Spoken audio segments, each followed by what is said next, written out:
We better get back, because it'll be dark soon, and they mostly come at night. Mostly. Oh, hello. Welcome to Sci-Fi Sundays. My name is Jacob, and today I want to talk about the greatest women in sci-fi.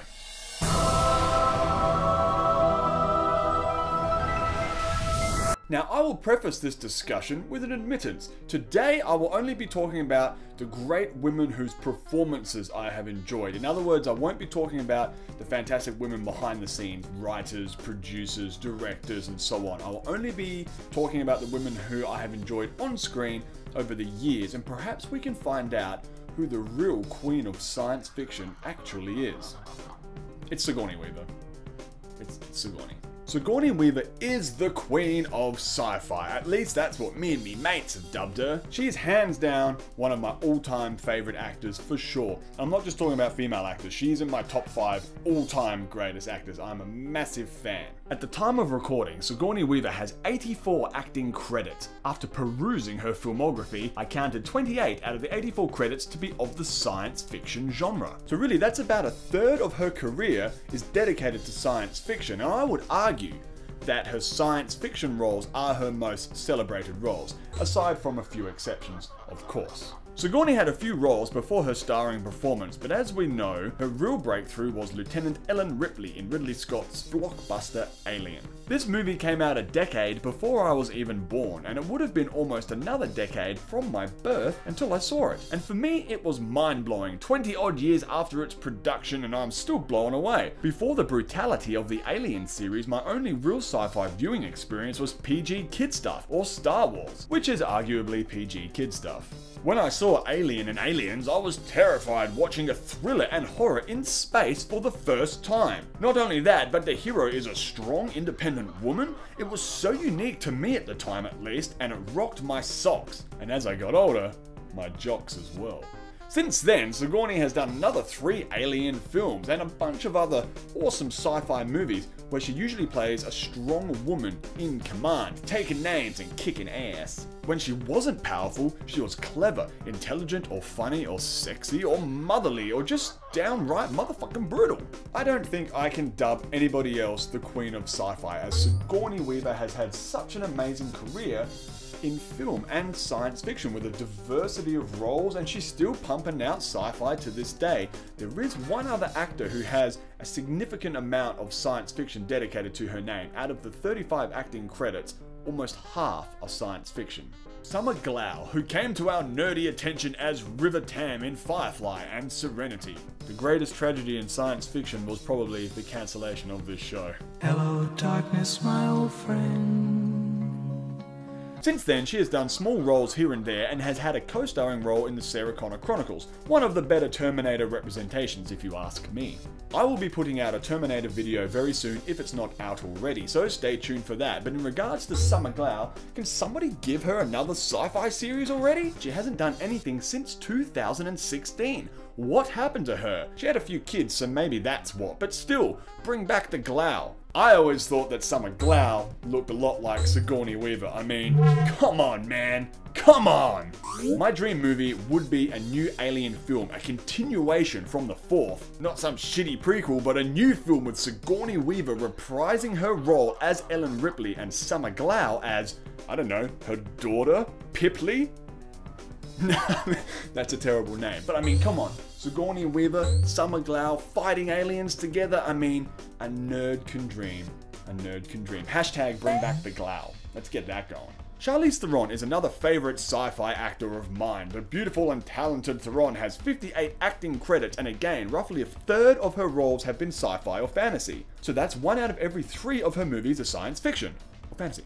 Although not typically known for science fiction, she has done some pretty big budget films, most notably Prometheus or Hancock, and of course Mad Max Fury Road. I've always enjoyed her presence on screen, not just because she's absolutely stunning, but her demeanor just radiates power and awe. Oh yeah, she can totally smash hot chilies like a boss too. So these are my 3 favorite sci-fi female actors of all time, and all of them are in my top 10's greatest actors list of all time, be it men, women, sci-fi, or otherwise. But let's see if we can find some other kick-butt action chicks. Honorable mentions! Carrie Fisher, of course. Growing up with Star Wars, how can she not make any list? In fact, some would argue she's the real queen of sci-fi. But I would have to politely disagree. Sigourney Weaver holds that spot for me, but Carrie Fisher was a gem and will be eternally missed. I need not say more. Zoe Saldana. Now, Zoe makes my list not because of her recent role in Guardians of the Galaxy, though I do have a thing for alien babes, and not because of her role in Avatar, though I might be one of the only people on the planet who actually really enjoyed that film and is looking forward to the sequels, but that could be because Sigourney's going to be in them. I like Zoe for her filling the shoes of Lieutenant Uhura in the Star Trek remakes. I don't think the Star Trek remakes were all that bad. I don't think they're all that good either, but for all their flaws, they were a lot of fun. Zoe had massive shoes to fill with the role of Uhura, played previously by the great Nichelle Nichols. Uhura had such an impactful role in Star Trek the original series. I was never a big fan of TOS, it is well before my time and rather outdated. The fight scenes still hold up though. But aside from this intense action, they don't really hold the test of time. Still, you can't deny the impact this series had on not just science fiction, but television as a whole. Star Trek the original series had one of the very first interracial kisses on TV. Now before Trekkies geek out on me by saying, you never saw the lips touch and before then there were other interracial kisses on TV and blah blah blah. I know this dudes, it wasn't the first and you never saw the lips touch, but it still was one of the first, and regardless of whether the kiss was real, it was real for the characters. It was one of the first massive interracial relationships we saw on television. Doesn't matter if the kiss was real or not, this was pretty powerful stuff. Another honorable mention is definitely Milla Jovovich. You've got Resident Evil, of course you got The Fifth Element, you got other lesser known films like Ultraviolet. She's done a fair bit of garbage, but she had some pretty iconic roles as well. Now the next two honorable mentions, I can't say I'm a huge fanboy of their films, but I still can't deny the amount of science fiction roles that they have portrayed. And regardless, they're good actors and absolutely megastars. Jennifer Lawrence with her X-Men, Hunger Games, Passengers, and a few others, and of course Scarlett Johansson with all her Marvel stuff, Lucy, Ghost in the Shell, The Island, Her, Under the Skin, and the list just goes on and on and on. All the women I have just mentioned have been smashing multiple science fiction roles throughout their career, but now I want to talk about women who are known for more or less one or two particular roles, but have still been a very big part of me growing up with science fiction, and are still a big part today. Mad at Tapping is Samantha Carter in Stargate, of course, super genius and super awesome. We also have Claudia Black as Erin's son in Farscape and Vala Mal-Doran in Stargate. Hypersexual ninja woman who can kick butt. You always need one of those. Katie Sackhoff as Kara Thrace in Battlestar Galactica. Total badass on the ground and in the sky. Grace Park as Sharon Boomer in Battlestar Galactica. I had the biggest crush on her back in the day. I love the multiple roles she played in BSG and her character development was fantastic. Kate Mulgrew as Captain Catherine Janeway in Star Trek Voyager. First female captain in Star Trek, and Janeway was a total badass.